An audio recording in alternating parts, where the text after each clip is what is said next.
at the Harbor Master's office. As we always do. At Gloucester, beautiful Gloucester, Massachusetts. That's it, yep. We have Chris McCarthy with us. Good morning. We have Becky at Dockwa. Hello. That's what all her fans know her as. It's our Facebook page, Becky at Dockwa. Becky at Dockwa. Yeah, she's like Cher Yeah. and Madonna. Becky at Dockwa. Becky at Dockwa. Yeah. Yeah. And we have Gloucester Harbor Master TJ Ciaramitaro with an E. Mine's with an I, he's with an E. Yeah, and we're here to talk about a whole bunch of awesomeness. Because, I mean, there's a lot of good happening right here. And for us, it starts right here in Gloucester. But Becky, is the awesomeness that she's involved with is all over the United States? Or is it international yet? Well, we're international in the sense that if someone has a U.S. Banking accounts, they can be on Dockwa. So if we have a couple marinas at Scrub Island in the British Virgin Islands, like one or two in like Panama, Panama for sure. Yeah. But yeah, so we're outside the U.S., but we're from Maine down to Scrub Island. We're out in the Pacific Northwest and California. So can you explain for people, because we keep mentioning Dockwa, but for my viewers, probably 95% of them, maybe 98% of them, don't know what Dockwa is. Chris and I Chris had discovered Dockwa a couple weeks ago. We mentioned it on the podcast, how fantastic it was. You responded because you were tagged in the. How did you find the out that we talked about you on the podcast? Yes, so you guys mentioned Dockwa in like the show notes or something, and that pops up in my Google alerts, and then I went and watched the show and. And now you are. You came up from Newport, Rhode Island to talk to us. Yeah. So explain how Dockwa got started and the premise behind it. Sure. How it got started was our CEO, Mike Malillo, was he spent a lot of time growing up in Newport and was back in Newport and kind of watching boats circle the harbor and started kind of asking one of the dock hands, now one of our account managers, Trip Messinger, about why boats couldn't find dockage, and just was like, there's got to be a better way, right? So that's where some of these great ideas come from, and started Dockwa 5 years ago almost, and the app launched about 4 years ago. And what it is basically any boater now throughout the U.S. can download the free app, or we also have the website, dockwa.com.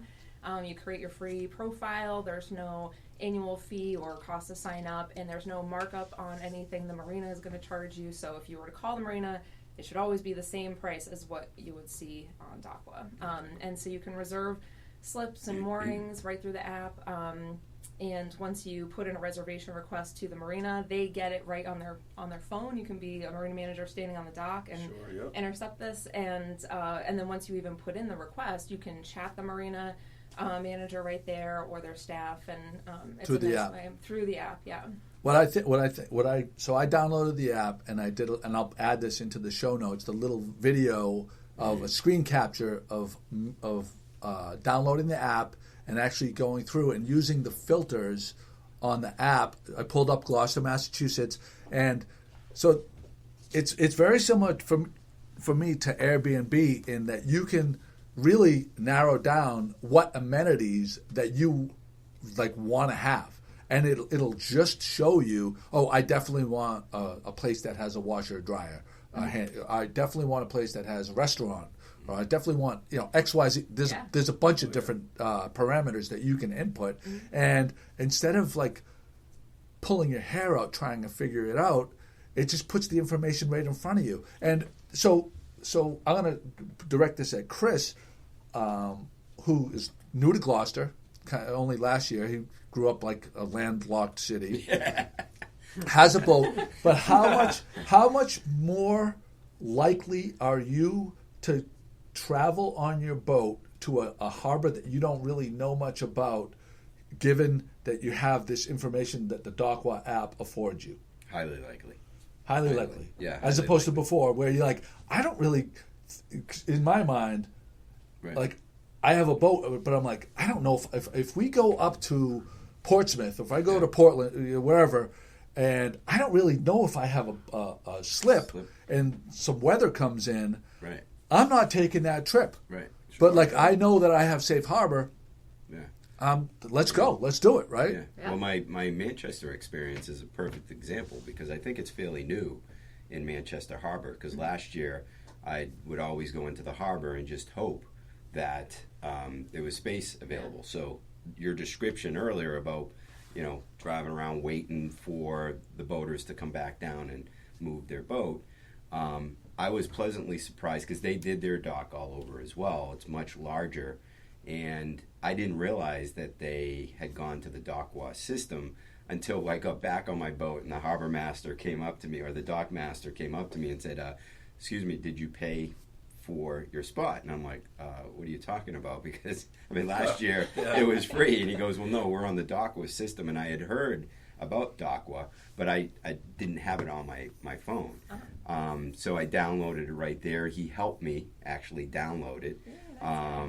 Very pleasant, and I paid for my 1 hour, $8, and I will use it many more times now, knowing how it works and the benefits that come along. Like Joe said, I can now look at my phone and say, okay, if I want to go to Marblehead Harbor, if I want to go back to Manchester, I can check availability in advance, which makes my day much more pleasant than just driving around saying, geez, we can't find a spot, hoping to get a spot. So it's a no-brainer for boaters who do like to venture out and find, other places to dock up. Yeah. So TJ, the city of Gloucester, you found value in this, and you thought it was worthwhile to implement. Sure. So when I came on board, I think I first learned about Dockwa when I did a boat delivery for somebody. I wasn't even the harbor master here yet, and I think I had learned about Dockwa then, and then really liked the application, the user experience of it. And when I came on board here, we had the city of Gloucester had an archaic program of doing transient moorings. So we went from boaters calling and leaving messages if you can't get a hold of somebody to trying to return calls and then penciling them into a book. And then when the boater came to Gloucester, we had to send somebody out and collect the money from them, cash or a check, because there was no way to take a credit card. And then you had to, come back with the money or make change, and then move them from the book to the board to check them in. And that kind of all went away with Dockwa. Now you can reserve online. We have a pretty good return rate as far as time that we respond back to the boater, depending on the circumstance, if it's a holiday or something like that, or if we're really busy. But we're under 2 hours. So you as a user, basically, we're going to call you a marina, your municipal marina, we'll say. Correct. You have software that gives you an alert. Correct. So we have software that gives us an alert. Each boat or patrol boat or the dock master has a cell phone. We get a text message alert to the cell phone. We also get an email alert to certain computers that are for the people that are dealing with our transient moorings. We have just under 30 transient moorings that are on Dockwa system, and we get an alert. We verify the boater's information, make sure we have a space available. All of our moorings are specified for a certain length of vessel.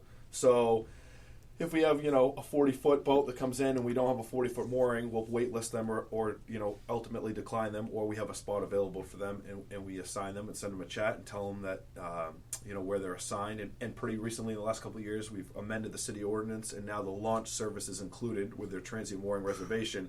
So when a boater comes in, 8 a.m. to 10 p.m., 7 days a week, Memorial Day to roughly 2 weeks after Labor Day, they rent a mooring from the city. We have a 26-foot Duffy launch service that takes them in and off to shore to the public landing that's new out here. So overall experience is really good, and we've seen a massive increase in transient boating revenue and just people coming to visit the Port of Gloucester from the Dockwa's application. So it's been roughly what kind of an increase? It's about 230% from 2016 till now. Just a little bit. That is outrageous. There's a bunch of factors that go in with that, but definitely Dockwa is a huge, reason on why we've had such success with that. For a variety of reasons, it kind of auto advertises. So when you go on to Dockwa.com and you type in, I want to go to Cape Ann Marina or Salem or Manchester, who's now on there, and they don't have space availability, I believe it tells you the next closest available or other areas that have space available. Mm-hmm. So that's one aspect of it. Two, you guys have done a good job with partnering with marinas.com, I believe, right? Yeah. So she can speak to that a little further. But marinas.com is almost like the Yelp of boating. Okay. So, just like you go to a restaurant and you had a good experience or a bad experience, you sometimes leave a review. Well, this automatically asks you after you stayed, and it verifies you, kind of like Amazon when you buy something, that you're like a verified purchaser. Yeah. Did you actually stay there, and how was your experience? And we have, I'm proud to say, with the help of Dockwa and the staff and the entire city, we have 4.8 stars for Gloucester, which is up considerably from where it was in 2015. So, I think we went from 0.8 to 4.8. So it's really good. It's well received. People use it, and I will say another thing, that it's definitely gotten much more popular. Because I always ask people when they call, because we still have people that call that are used to the old system that might not have visited the port in the last couple of years. And I'm like, are you familiar with Dockwa.com? And that started off 3 years ago as going about 30% saying we're familiar with it, to almost, I would say 90% of the people are like, oh yeah, Dockwa, no problem. I have the app. I'll put in the reservation right now. So you're definitely, the visibility has widely expanded. Talk about efficiency. How efficient Much that more is. efficient. For how much stress does that take off of your office? A ton. It's night and day. Our guys can be focused on other things, patrolling, boating safety, enforcement on the water, general overall customer service experience. We do something else too when boaters come in. Our launch operators, since the launch is included, most people, I'd say 95% of the boaters that use Dockwa and reserve a mooring, use the launch service, and they get a welcome aboard package for Gloucester. We partnered up with Discover Gloucester, Elizabeth, from the Destination Marketing Organization. We have a port VIP port package that she's done a lot of work with, as far as there's coupons in there to restaurants, laundry facilities, maps. You get a little pen with the harbor master's office and phone number on it. So as a marketing as a whole, definitely Dockwa has helped us expand tremendously. I can't even tell you how much it's helped save time and efficiency in this office, for sure. So that's so great. I mean, and kudos to your whole team though too, because I mean, like with Dockwa, we sometimes we'll get the feedback on the app of like, oh, my wait time here was 24 hours, something like that. It really comes down to like, when each marina having that response time, being diligent at responding to chats, like that that can definitely like, people responding to the marinas.com. Well, knowing that there's accountability in that, in the way of their ratings go, that just makes it just like Uber, right? Like a regular cab may be a smelly mess, and there's no accountability. Sure. But an Uber, you get in it, the driver gets rated on the cleanliness of the car, whatever it happens to be, and generally you get into an Uber, and it's a pretty good experience, right? Correct. Yeah. And you can see that ahead of time before you accept that ride with that guy or that woman, whoever it happens to driver. Sure. You know that there's a 5-star, 4.5-star thing there. I feel comfortable getting into this Uber, right? It definitely helps us to have teams like that get it, are like that are on it. They get how technology is going to help them. And help it's very simple. If they don't get it, they're going to sink. They're going to sink, right? Yeah, definitely. I mean, Gloucester 5-6 years ago was, they can't accommodate you, don't stop there. Yeah. Literally, on Active Captain, on marinas.com, in the Coast Pilot, various other Sail New England, various other publications. So since I've come on board in this team that I have here now, we've really tried to focus on making Gloucester a welcoming port and a place where people can come visit. It's the oldest port in the country. Yeah. People want to stop here. They want to. We spoke with Jill Cahill, Community Development Director, yesterday, and Mayor Safathia yesterday. And the theme, and you said it too when we were speaking earlier, it's a culture of yes. And this is the changes that are happening in this city, is like, let's try to find a way to make this happen rather than just say no right off the bat and try to extort people. Let's, that are trying to do fun, good things here. Sure. Let's be accommodating and let's try to, maybe it won't work. Right. And this is what you said. Maybe it won't work, but let's try to make it work. Yeah, let's try to make it work. Yeah. This office, we try to say yes. We can't always say yes. It's just the nature of the business, but we try to find the yes. Yeah. So, was it tough getting the town? Like, you learned about Dockwa and you brought it to the town. How was that? So, no, it was well received. It took us a little while to roll it out. the state of Massachusetts in general procurement laws pertaining to taking credit cards and procurement of services and goods or whatever are need to be updated. And I believe the governor his office is actually dealing with that now, trying to update these procurement things. So getting the city to take credit cards. City of Gloucester never really took credit cards before this. They have now. We're taking them for all of our regular moorings and a bunch of other things, and the city's taking them for building permits and stuff. But it was a little bit of a process. I met with your people with Tripp and Matt, I believe, and they came down here, and we met with the treasurer and figured out how we're going to do this, and Stripe, payments, and so on and so forth. So, but once we got it set up, it's awesome.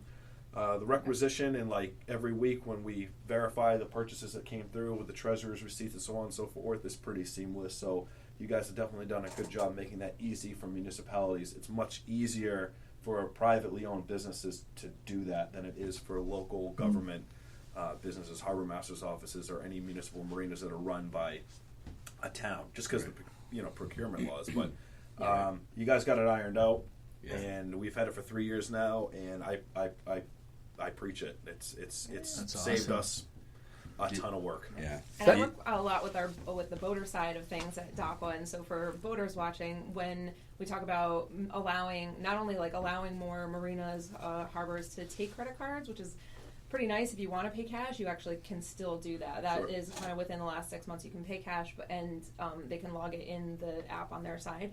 But then also the thing about credit cards is that it's the top level of encryption. So your personal information, like when you create your profile in the Dockwa app, which is free, you put in your boat LOA, your depth, all that stuff, and your personal information, your credit card information, and both sides of that, personal and the credit, are completely encrypted. So I can't see it, no one can see it, and your stuff is safe. Whereas we've gone into a lot of marinas and seen credit numbers written on pieces of paper, they say, "Oh no, don't worry, we have it password protected in an Excel file on our desktop," and we're like, "Oh god, don't tell That's secure." So it's nice to see systems getting upgraded. Totally. Yeah. So Becky, why don't you go through what a boater can do once they download the Dockwa app, and we'll put a link in the show notes to directly go to download the app, and it's available not just on iPhones; it's available on Android as well. That's right. And you can also download the app and play around with it. You don't have to create a profile to go around and kick the tires, but creating your profile is free. So you download the app, and the first thing you'll see is it'll probably ask you to allow it to see your location, and that's to be able to provide you the marinas closest to you or the harbors closest to you to browse. So if you're kind of just want to take a look at who's on the site this way, you can see and click in quickly to view a harbor. You can see. And you get their star review rating. You get their star review rating right through marinas.com, and you can see which is verified. And marinas are allowed to respond to those reviews for free. So if someone's in there and they have a complaint that's addressable, which we've done before. I've responded. If you go on our profile, you'll see that I've responded, taking care of certain situations. Sometimes they're out of our control, but we'll still try to make the experience somewhat positive. It's so good to see that dialogue. And so you can also just to give kind of the layout of the profile too, you can see photos right away. You can scroll through and see for probably 95% of the marinas will have aerial photos in there, and a marina map, and then you see the star ratings right away, and you'll be able to go in and view those down below a little bit. Once you create your profile, so here you can say, okay, LOA, draft, arrival, departure. Becky, bring it just a little bit. That's good. Yep. There you go. So there you're plugging in your boat information, and it will give you, and your arrival, departure dates. It'll give you a price estimate right away. This is before tax, but it'll give you that estimate. Once you create your profile, you never have to do this part again. And that's the same. I mean, obviously, you don't have to call over VHF and give that information over and over again for any of these marinas either. So you can go ahead and, once you have that info in, request the reservation right away. Or if you want to keep learning more about the marina, you can go in and see the marina map. You can see the address right here, which will open in either Google Maps or Apple Maps. And then the services. Oh, that'll open in Google. So if you're on the water and you press Google Maps, you could probably navigate to it. It'll open up and show where the location is. Wow. Yeah. So you can click in and see services right here: gas, diesel, water, or electric. And then amenities. So we're looking at Constitution Marina in Boston right now. Amenities: you have floating docks. You have is there a restaurant on site? Is there laundry? Medical facilities within 5 miles? And then you get into the review part, which is always fun to see what people had to say about their experience. Well, I found it cool because when I got it, I don't own a boat, but I do own a dock. But I was just checking out. I thought it was just interesting for me just to check out what all the different places are charging in town and what they offered. Sure. Like I was like, what is Cape Air Marina? How much is that a night? Oh, and I plugged in the parameters. Like tonight, I did basically tonight to tomorrow to see. There's a marina right across from me, the Pier 7, right? And they're on it. Eunice is on it. Yeah. Yep. So it's Pier 7 Marina. There's a lot. It's interesting. Yeah. Even if you don't own a boat, it's kind of interesting. Sure. Yeah. One thing I always like to mention, because we do have some boaters. There's a lot of boaters that've been doing this for a long time, and you come in and you're trying to change the way they do things. And not everyone loves it, and so people are, I like calling the marina. The phone number for the marina is right here. They can always enter on their end as well. So if you're someone who wants to keep doing things the way you've been doing them, I would say 5% of our reservations still do that. Really? Really? Yeah, there's some old school boaters out there that cannot be bothered, which is fine. Give us a call. We'll build your reservation. And generally, we still take the credit card over the phone. Yeah. So can you fax in a reservation? No. We actually got rid of our fax line about 2 years ago. You can scan an email. What is that? And then we do also have the VHF right on here. So as you're pulling in, if you're, you don't know what your slip assignment is, if they didn't, some marinas will chat the slip assignment proactively, and you can even use, we set the mooring assignment. Nice. Slips, but and you can also, chat is for once you put that request in and you say, hey, I'm cruising with this boat over here, they're my buddies, can I be close to them? Or you say, hey, I'm with this yacht clubs do that all the time. Yacht clubs everyone will say, this is my yacht club cruise, and so you guys can be close together. You can also say, hey, we have someone with an injury on board, can we have starboard side tie-up, because this is where the it's nice that. So wait, yacht clubs they cruise together. Yeah, they'll put. If you're not a member of the yacht club, you can still moor there. No. So certain yacht clubs will do cruises together. So on the boater side, they'll get every yacht club really will put together a week in the beginning of the season or mid-season, and they'll kind of have a little caravan going together around all the marinas. But we do have many yacht clubs on Dockwa as well using us. And Annisquam yacht clubs on there. Yes, they are. Yeah. So that's kind of cool. Question.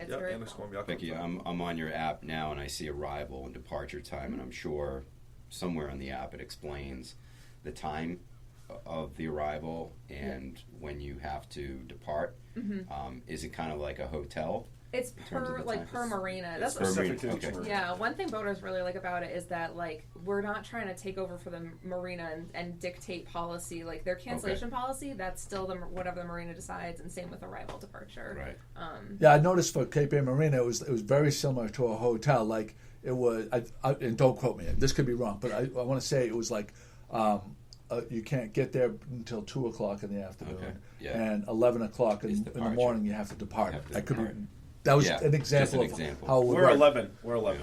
Yep. So Gloucester Municipal Moorings. It's 11. Gloucester's 11, yeah. 11 a.m. Right. 11 a.m. you can check in. 11 p.m. you got to depart, or 11 a.m. you got to depart. So. And there are some marinas that are even trying to max it out, where if you just want to come in for a day trip and you don't want to stay overnight, we'd still just need you to leave at 6 p.m. so that these kind of end of day arrivals can still take their mooring. Yeah, we do that too.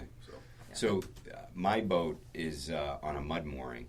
And I know you probably have a lot of listeners listening who probably are like me and are on a mud mooring. So the only reason I bring it up is because the other way in which I can see myself using Dockwa is if I know I'm going to be out, I want to be out the entire day, and the tides don't work for me.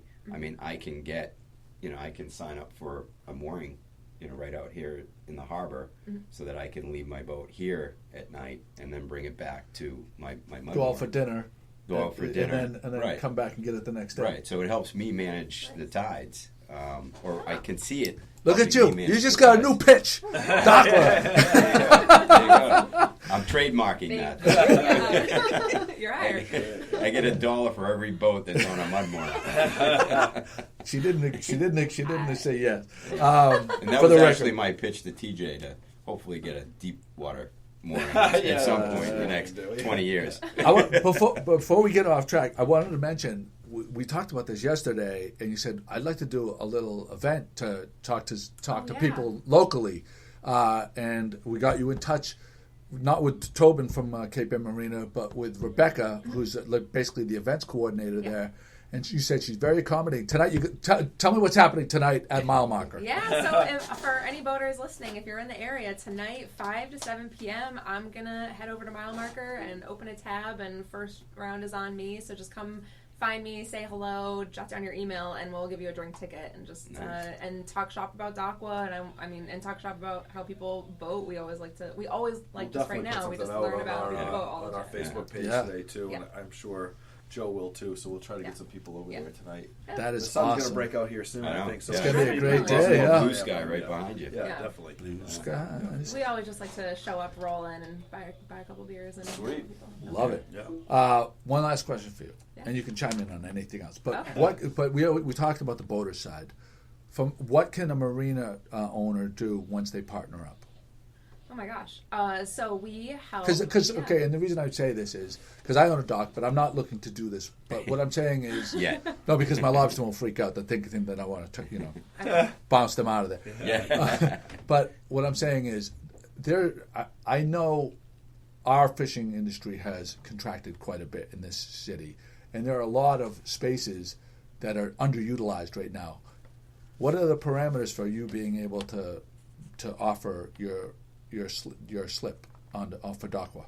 Sure. So Dockwa I should also clarify. Dockwa started off as just transient, like we focused on the transient side of boating, and we have since also built in long-term slip management, and dry storage is something that came out I think in January. And so if this is property, if it's on the water, we can do short-term or long-term slip management as well. And then if it's something that's a little more inland, like just like this property that's sitting right near the harbor, then there's so much growth here. I'm telling you, there's so much growth. I said it. I put it in my post today. I said, mark this date. Because I want to invest, and if I can invest right, because in 5 years when this thing goes like monstrous, I want to be on record so I could just pump my chest out and say, I knew. I was that smart. But if I don't get any money invested, though, it's all for naught. Right? But anyway, I'm sorry for interrupting you. Go forward. So we're not just transients anymore, and we're working on a way to kind of like build out that marketplace so that boaters can more easily find long-term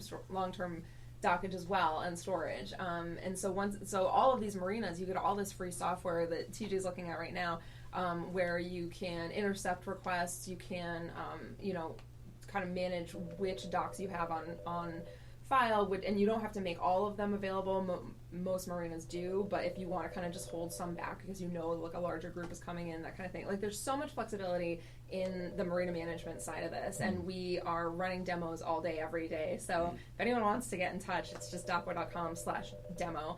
And we'll get someone on the phone with you like that week, and you can learn more about it. They're good. Trip's great. Shout out to Trip. He always gets right back to me like instantly. He's spot on. So I'm telling you, I love this team. He's good. Yeah. There you go. So now we're gonna focus on TJ a little bit here because we are very pleased with the direction that this city is going under your stewardship of the harbor. One of my first questions is, why do you think there was a lot of people that applied for this job as harbor master? Sure. Was it 3 years ago? 3 years ago, yeah. How many people applied? I think it was somewhere in the vicinity of 20 to 24 people, maybe. What do you think the qualities were that made you be the person that they selected? I thought we were getting softballs here. He's turning all red. No, that's fine. He's already pretty tan, but he's getting a little pink flush right there. So, you want a tan harbor master. I'm doing the job. Yeah, like my job. So I'm also a recreational boater. I have a boat. I boat all the time, so I get it. I get both aspects of it. Yeah. So I think that's one quality. I'm not just a harbor master and I sit here and look at all the recreational boaters. When I'm not here and I have any free time, I'm recreationally boating myself. So I get what the needs are. I was born in Gloucester. I moved to Maine when I was 9. Went in the service at 18. Was in the Coast Guard for 11 years, active duty. Had been coming back to Gloucester in the summertime. Saw the potential that this place had. And during my interview process, I just laid out what my vision of Gloucester Harbor would be, realizing the economic challenges of reduce fishing in the port, and I would never advocate to displace any commercial fishermen for recreational boating, but I know that there can be a cohesiveness, right. In that we need to do that. We need to shift. It's never going to be 1950 here again. That's just the sad truth of it. But in the same token, we do have a fishing heritage. This is the oldest fishing port in the United States, and we want to maintain that heritage. But we also want to bring in new growth, new economic development, new tourism. Recreational boating, I think, is a $115 billion a year industry, and I think the taxpayers and the people of Gloucester deserve to have a port that they can be proud of and have people come and visit the oldest port in the United States. So, I just want to mention Steve Douglas just chimed in on the Facebook Live feed. Yeah. And he said TJ has vision and an ability to work with people. Well, thanks, positively. Steve. I appreciate that. Yeah, there you that's go. great. Across both aisles. Yeah, across, and we do a little bit of everything here. We do all the maritime law enforcement 90B stuff. We do tourism. We are in hospitality. We do regular moorings, transient moorings with Dockwa. We do a variety of different things, a lot of permitting. So it's we wear a lot of hats in this office, and I kind of just laid out a vision. And apparently the board that hired me and the mayor really liked what I had to say, and now here I am 3 years later. So. Can you go through a typical day? Typical day, it could be different every day. Yeah. So How about the day I walked in? Okay. Yeah. yeah. Chris, So Chris had. So why don't you go through this? Okay. Go, you say first. Say first your experience, and then we'll have TJ's perspective of the same. Yeah, so I've only been in boating for like 3 years, so Sure. I'm still new to a lot of this stuff. And I asked Joe, I said, so how do I go about getting a mooring? He's like, well, you got to apply, blah, blah, blah. Get on the wait list, but you are a waterfront property owner. No, I just meant a mooring in general, Sure. whether it was deep water Yeah, or a mud mooring. And he's like, you got to go to the harbor master's office. And I'm like, oh, God. I said, harbor master's office, are you serious? So I procrastinated and finally decided, okay, it's time for me to go in and do whatever I have to. Sure. And I'm like, this is going to be crazy, and I'm going to come in and it's going They're to going to tell me it's 5 years. 5 years, give me 30 documents to fill out. And I met TJ and his team, and it was one of the most pleasant experiences that I've had. That's great. Overall customer service experience. Wow. They were pleasant, they listened, they were very accommodating, and I got a mooring much quicker and easier than I thought I was going to be able to. Again, a mud mooring. There is still a wait list for all of our mooring areas. Right. Chris is a waterfront property owner with deeded access to low water. That's a disclaimer. Yes, He has every right to get a mud mooring. Exactly. We made it happen for him in a timely manner. Right, exactly. Yep. We got to put that out there. I had to bring my deed in. Sure. It was all the process. Actually, the funny thing is, I came in and TJ's like, because I didn't know I was going to be able to get it as quickly as I did. He's like, well, do you have your deed? I'm like, no. I thought there was going to be, again, a lot of red tape and documents. Sure. Yeah. And I'm down the street. So I ran home to get my deed and, came back. Wow. And we made it happen. We made it happen. So it was a That's the great goal. experience. Get everyone out on the water, Yeah. Get everyone So thank you for that. I appreciate it. Yeah. Culture, yes. So from your perspective, how did this whole thing go? Oh, it was good. It was good. Generally, for that kind of stuff, I'll have somebody take an appointment. I had a little bit of time that day, but the general day to day, it's different every day. That's why I love this job. That's why I love being in the Coast Guard or being in the service. Job's different every day. Typically, I'll come in here in the morning, right out the gate, check my emails, respond to whoever I need to, check voicemails, look at the logs from the night before, because I'm not here 24/7, but we have a lot of guys that work till 10, 11 o'clock at night on patrols, especially during the busy boating season. Check incident reports, any tickets or violations that were written, so on and so forth, and then whatever the plan for the day is, whatever we need to do. So, you were on my calendar for today. I keep a Google Calendar, like most department heads in the city, meetings, budget, finance, things like this, general maintenance, scheduling, working with the deputy. So it's different every day, but it's good. I like the difference. I can't just do the same thing every day. That's why I like this job so much. So we didn't get to this yet. This is a big thing for us. The municipal dock here. Have we talked about it in this podcast yet? No, and I think you did a little bit in your last one. We did. We've touched on it. Yeah. The facilities that are here. Can you talk about how the dock and what facilities are available to the public right now as Sure. you speak? So And how it came to be. Okay, so we have that's like a two-part question. Yep. So the Dockwa portion of it, well, we have 28 or about 28 transient moorings that we run through Dockwa, and those moorings, most of them are situated in the Inner Harbor, right out here off the State Fish Pier. We have a couple in Smith Cove, a couple at 10 Pound Island, 5 or 6 over off Stagehead on the western side, and 2 off of Niles Beach, and those are all run through the Dockwa program, which is excellent, which we've already touched on, but I can't say enough good things about how good Dockwa works and runs and makes my life and this department's life so much easier. So we have those, and then we have a transient boating 4-hour short-term tie-up facility out front here that you visited. How many slips are there? There's 160 feet of dockage, so it depends. If you right. you got 2 60-foot boats, not very many, but generally it's 25 to the 30-foot boat range. It's 4-hour tie-up for free. There is no overnight tie-up. We have some DPA regulations, some restrictions within the zoning that prevents us from allowing recreational boaters to tie up overnight. But it's a brand new facility. And it has a huge, for people like Chris, it has an enormous rub rail kind of. Yeah. So when you come in, When I come in hot. you're coming in hot. Yeah. You're not going to completely demolish your boat. Yeah, so they are concrete. They're wave attenuating floats. It was specifically designed for this area, southwest wind prevailing in the summertime. So they're deep draft floats. They act as a wave break.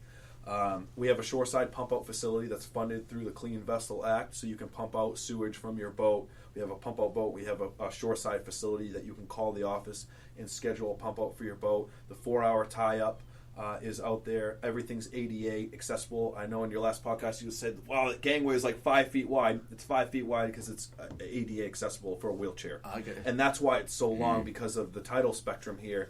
It has to be 80 feet so it meets the proper incline, angle, decline, yeah. and angle so people with disabilities can use it, which people do. You tell them tuck and roll. Yeah. It is a really nice. It's nice though. It's really nice and wide and very stable. And like the sides on it. I mean, it's over. Like I would consider like the engineering on this thing. Nice. It's unlike anything I've ever seen Sure. on a dock. And it it- is so over engineered and overbuilt. You have to check it out. Oh It's yeah, ridiculous. Yeah, absolutely. So yeah, it's right out. We can take a look at it after the podcast is over. But it's also a public landing. So Steve Douglas, who just chimed in, he is the harbor tours. He does harbor tours. They use that for pickup drop off. A couple other Maritime Gloucester, the Ardell, they sometimes use it for pickup drop off. It's where the launch is housed, the City of Gloucester, Gloucesterman launch that's run through this office. That's picks people up from transient moorings. And it not only is used for transient moorings, though. Anybody with a mooring permit, private citizens with mooring permits in the Inner Harbor, 10 Pound Island, or Southeast Harbor that have a mooring can spend $150 for a season pass, short money, and it'll bring them in and out to their mooring. So they don't have to have a dinghy. They don't have to have, try to figure out how they're going to get to and from. Tremendous. Dinghy spot availability is tough. We do have, the city does own a couple of dinghy dock spots, but we do bring it back and forth from 8 a.m. to 10 p.m. for $150 for the season. You and 4 people can take it. If it's an additional, it's $5 per person. Wow. But it'll take you to and from your mooring. Yeah. So it's an excellent service. It's never on the dock. The guy's out right now. Yeah. You can hail them on VHF channel 72 for a pickup, and there's also a phone number that's on the side of the launch. So tremendous value. It's a nice asset for the city and for mooring and boaters. So it's incredible. So what are some? So we didn't. So we talked about the dock part of it. But the Harbor Master's office is going to undergo some changes. Yeah, so with the help of community development and Jill Cahill and a building committee team that the mayor's office and us, we put together, we were successful in getting a grant from the Seaport Economic Council, the Governor's Council, and we received $1 million, which is a maximum award grant for a new Harbor Master facility. So for a bunch of stuff I won't bore you with, this building has to remain, but we're going to totally rehab and gut the entire thing. Tentatively, we'll start construction October 1st, and we hope to have the new facility open by Memorial Day of next year. Wow. So that's we'll have a transient boating facility here, which is something Gloucester needs. It's been desperately missing. Other ports, comparable ports to our north and south, have these facilities, so we need to to stay up with the times and get a facility like this. It'll have showers, locker room, laundry facilities. It'll be included with your transient boating reservation, so you'll be able to use that in addition to the launch.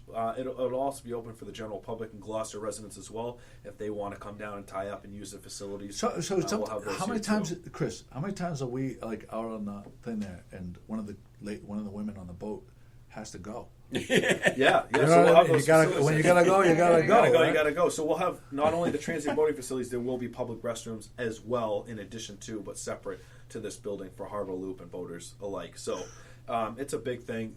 Shout out to the mayor's office and the administration for seeing the vision with me in the community development for taking this on and really wanting to get Gloucester on the map. So there's been a huge transition over the last 3 or 4 years, and it's definitely been a positive thing. So, are there any outside of Dockwa? Sure. What ways is your office using technology to change the way this harbor is being managed? So, in addition to Dockwa, we had a company called Mooring Info, they might be a kind of a slight competitor to you. I don't know if they do the transit stuff, but Mooring Info, they're not specific to transit boating. They're more of a harbor master software application. They allowed us to get all of our permitting online, as well as our logs, our daily logs, which are legal documents, pump out records, which go to the state because it's a federal grant. An alert feature that any other harbor master in the area that's on this system, if there's a boat that's stolen or if there's something to be on the lookout for or aids to navigation discrepancy or anything like that, we can alert all the other harbor masters in the area or anyone else that's on the software.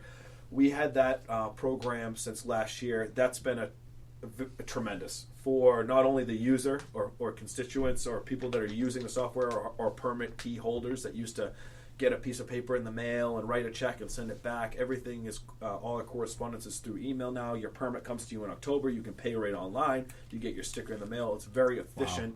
It also has a mapping set of technology in it. So we had some assistant harbor masters here spend a tremendous amount of time surveying our 65 coastal miles and 18 mooring areas, 1,300 moorings, and getting all that data in latitudes and longitudes implemented into the system, so now we can map everything out and we know where everything is. So for efficiency, we took 7 programs that were here before, from Microsoft Word to Excel to Lotus 123, which I think is older than me, to be honest with you. So we took all 7 of these programs that were running the office and put them into one. And between that and Dockwa, it's a night and day difference. We're technologically advanced. It helps us with efficiency, which means we can grow. Because if you're not efficient, there's no room for growth. If you don't know what you have out there, how are you going to expand? So it's night and day. Wow. Yeah. And how often do you meet with other harbor masters to all get on the same page? So I'm part of the North Shore Harbor Masters Association, which there's also the Mass Bay Harbor Masters Association. So we're broken up into a couple of chapters, and we all collectively meet a couple times a year. I've pitched Dockwa. I've done a little presentation. I don't get paid from you guys. I'll put that out there right now. I'm not an official spokesperson. I'm just a guy that runs a port with other guys that run ports, and I know how much the efficiency has helped our office. So I've shared that with these guys on a couple bases, as well as Mooring Info, because the job's tough. It's busy. So most of the time you're understaffed. So it's and the busier you get, anything that can make your office more efficient or easier running on a day-to-day basis, we share. Yeah. So those are monthly meetings. We don't meet as much during the summertime because everyone's so busy. But I know By and Pike now in Manchester, I think you just talked about it, has gotten on board. We talked with him extensively about Dockwa and Mooring Info. So we share. Yeah. We share what works and what doesn't work, and so it's good. That's great. Yeah. The last question I have for you is, what would you like to see happen in this port that hasn't happened yet? Oh, I would like to see the expansion of waterfront properties that are kind of stagnant expand and be able to be revived. And that's a very complex issue. And we do the best that we can with the tools and the rules that we have now. There's a lot of things that work against that. There's designated port area restrictions, there's marine industrial, there's city zoning, there's state rules, there's federal channels here, there's federal project areas that are underneath the Army Corps Engineers jurisdiction. It's a collaborative effort, but we're always looking for ways to try to make the yes, not the no. So I would like to see, as you're aware, there's a lot of waterfront property in Gloucester Harbor that are dilapidated, not used to their full potential, and people want to come here. We have a commercial wait list for boats. There's every municipal marina has a mile-long wait list for people trying to get a slip. Dunfudgeon is the busiest boat ramp in the state of Massachusetts for a reason. It wouldn't be so busy if there was more slip opportunity available. So I'd like to see the continued development of the waterfront. When I used to go to the harbor plan meetings, and we talking to the state people because they were always there, Sure. and they would talk about how I should have wanted the designated port, because if you're in the designated port, it affords you protections and there's all monies that are available. And I'm like, but you can't. They couldn't have monies available for private property owners, and Gloucester Harbor is like a huge amount of 95% privately owned. So we had this blanket overlay of designated port designation, Which I believe your property is out of now. Yeah, we're out of it now. But it used to be in. It used to be in. Yeah, it's Right. a tough. It's a very complex situation.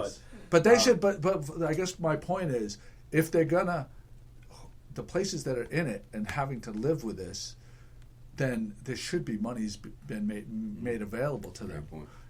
They should, because that's what they say. If you you're going have to be imposed a restriction by the government, there should be some kind of process in which to mitigate that. I would agree with that for sure. And just think, I mean, if the upside to that is that more boats will be coming in as opposed to cars. How much and there money won't did be we as spend? much traffic. How much money? That is a thing, actually. Yeah, That is a thing. We're absolutely. increasing. That is a thing, and that the city is aware of. We are increasing tourism without jamming up the roads. Right, the roads, right. So We must have spent the reason this whole meeting came to be, and you came here and Becky came here, was because of our experience at this municipal dock during Fiesta, the busiest boating day probably of the year. pretty much, yeah. Pretty much, right? Yeah. So we pull up to the municipal dock, Chris and I on Chris's boat, because we wanted to get a bite to eat and have a libation or two. And so we pull up 4 hour slot. We walked to Captain Carlos. No charge. Free. 4 hours. Walked over to Captain Carlos, had a drink or two there, some lunch. Walked, because Beauport Hotel, the most beautiful hotel, is walking distance, easily accessible. Downtown, centrally located. We must have dropped. Went to Drift. We went to Drift Cafe. That's right. We must have dropped $175, $200 within that 4 hour time span. That goes into local people's pockets. Absolutely. Right. Yeah. Absolutely. And we didn't have to drive. And we didn't have to drive. Probably Monday morning, I'm going to be publishing a blog post on. Dockwa has 2 blogs. We have the boater blog, and then we have like a marina-facing blog. And for the marina-facing blog, the next blog post is on. We found a couple economic impact studies, and kind of like the state of Florida ran one study where just like you just said, it was actually like $176, like on the money, that they find the average boater will spend per night when they are going somewhere, and so it really behooves the local economy to get behind this. There's definitely a major economic impact that was an untapped resource here 10 years ago for transient and recreational boating. And it's not just true transients that are coming. I mean, we have people come from across the pond, from England, that pull into here, in New Zealand and all these places. But it's the locals that that are coming in and using these facilities and going downtown, or our neighboring towns. Like I often in the summertime take my boat and drive up to Newburyport. It's a 40-minute ride. It's a nice ride. I go up there, I drop a couple $100 in fuel and dinner. And I come back, and more people are doing that. Like I said before, it's a $115 billion a year industry, and I believe Boat US published a thing a few years ago that was between $150 and $200 a night that each transient boater spends. Mm-hmm. So into the local economy, shops, downtown, fuel. We also have another aspect here of marine railways. We have Roses and we have the Gloucester Marine Railway, where people come from all over to use these facilities because they're getting less and less across the eastern seaboard. So we have people come all the way from northern Maine and Canada sometimes to haul their boats out in Gloucester. So Wow. It's big business. You know, transient boating, recreational boating is huge business. Wow. So for a city and municipality and local governments and private property and business owners, there's a big impact for sure. So, Sapatia just sent me a Facebook message. Blindman Bridge is stuck in the up position right now. that's a problem. That's a problem. Not a problem for boaters, not a problem for me, but definitely a problem for first responders on And land. it's going to be in the up position for the entire No, weekend. stop that. That's a joke. Strike That's a that. joke. Strike that. Strike that from the record. Whoa, yeah. Becky, thank you for coming up Yeah, thanks, guys. for That's us. a problem. TJ, Yeah. TJ, It's okay with thank that. you so much for having No, in thanks. I in appreciate your you guys office. coming. I'm glad that you guys came. Because our friend Ralph DiGiorgio, who has a boat in Gloucester, ties up at Cape Ann Marina, he's using Dockwa right now. He's going to Kittery. He would have been with us as he's a big Dockwa fan as well. awesome. So shout out to Ralph. Thank you guys. Thank you. Thanks, Appreciate it. guys. All right, we're gonna